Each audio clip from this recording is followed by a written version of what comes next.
Bonjour, merci de nous avoir invités. Je ne suis pas là au titre de la CCAS seulement, je suis là au titre des comités d'entreprise qui ont travaillé sur l'ensemble du champ. Donc 1% de la population, c'est une boutade sympathique. D'abord, un moment d'histoire qui dépasse les 2 ans. Les comités d'entreprise qui sont dans la salle sont des objets rares qui appartiennent à la République française, qui datent du Conseil national de la Résistance. Et ils avaient dans leur rôle une première ambition qui était une ambition de démocratie dans l'entreprise, et une deuxième ambition qui était liée un peu à la culture française et à l'école laïque, qui était une ambition effectivement de démocratisation culturelle, avec une grande idée d'émancipation de l'ensemble des salariés, qu'ils soient dans les usines Renault, qu'ils soient cheminots. D'ailleurs, le CE des cheminots date des années 80 et non pas des années du Conseil national de la Résistance.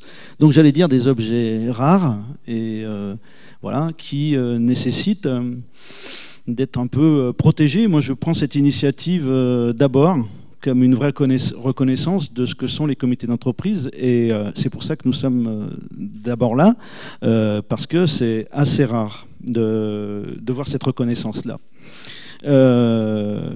Donc voilà, l'histoire c'est aussi Elsa Triolet, c'est Aragon, c'est toutes ces personnes qui se sont invitées avec les comités d'entreprise dans les lieux de travail, dans les lieux de production, mais aussi dans les grèves, dans les luttes qui ont fait les droits sociaux de ce pays.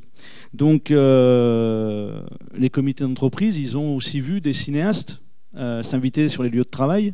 Nous en avons invité quelques-uns. Donc ça, c'est après mai-juin 68. Je suis obligé de parler de cette histoire-là parce que sinon, je pense que les 2 ans n'auraient pas existé, même si, je tiens à souligner tout de suite, comme ça ce sera fait, je ne suis plus du tout mon texte, qui a été validé par l'ensemble des acteurs des comités d'entreprise. C'est un peu compliqué comme rôle. Mais bon, oui, c'est novateur ce qu'a fait Madame la ministre.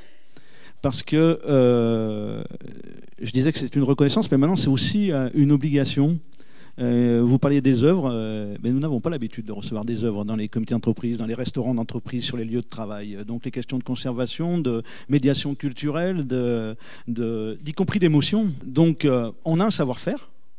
Je voudrais quand même qu'on le souligne un peu, parce que les musées ont leur savoir-faire, le ministère de la Culture a son savoir-faire, mais les comités d'entreprise ont aussi un savoir-faire. Un savoir-faire qui est, je le dis aussi, puisque je dis qu'on est quand même à protéger, en énorme difficulté, du fait même des difficultés de l'industrie aujourd'hui. Donc si on est dans la semaine de l'industrie, il s'avère quand même que le logiciel du profit vient nous poser quand même quelques torts. Et le financement des comités d'entreprise représente un pourcentage de la masse salariale qui reste quand même portion congrue pour le départ en vacances, pour l'accès à la culture. Et c'est dans ce sens-là, je pense qu'en situation de crise, ce qu'on est en train de construire ensemble apparaît extrêmement important. Donc en dépit de toutes ces difficultés, moi je voudrais quand même dire 2 mots maintenant sur la CCAS. Et pourquoi nous travaillons cet aspect-là. Bon, d'abord, nous fêtons cette année le 50e anniversaire d'un comité d'entreprise complètement singulier, complètement atypique, qui fait beaucoup parler. Et c'est sans doute pour ça que mes collègues m'ont autorisé à parler aujourd'hui. Mais aussi, ils l'ont fait parce que nous avons, depuis 50 ans, que nous gérons seuls les activités sociales. Seuls, ce sont les représentants des salariés qui le font. Eh ben, on voudrait dire que des artistes en résidence... depuis toujours, des bibliothèques depuis toujours, plus de 1600 interventions culturelles dans nos centres de vacances, CCAS. Nous sommes le premier opérateur du spectacle vivant de ce pays, Et en fait, on ne pouvait pas imaginer qu'un projet comme ça puisse se passer sans nous. Pas parce que nous sommes les meilleurs du monde, tout simplement parce que nous avons l'ambition de poursuivre le projet d'émancipation des salariés.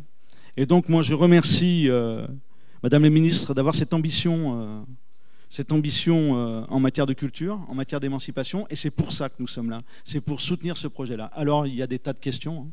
Dans quel lieu nous allons poser ces œuvres? Tous les collègues ont les mêmes questions. Dans quel lieu? Comment allons-nous organiser les médiations?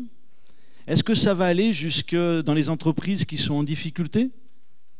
On parlait là de Pôle emploi, mais est-ce que ça va aller dans les entreprises qui sont elles-mêmes en difficulté? Je pense aux entreprises en lutte, je pense à celles qui, dans le secteur de l'énergie, voient leur avenir modifié. Comment on va pouvoir travailler en fait cette médiation voilà, au travail et aussi hors travail pendant les vacances, puisque, et j'en terminerai là, nous venons de signer, de co-construire un pôle affinitaire qui porte une charte du tourisme social et associatif. Et à l'intérieur, la question de la culture est posée de manière forte. Nous avons co-construit cette charte avec 4 acteurs, l'ANCAF-TT qui est présente aujourd'hui, la Ligue de l'enseignement, les fédérations Léo Lagrange, Vacances Léo Lagrange et la CCS.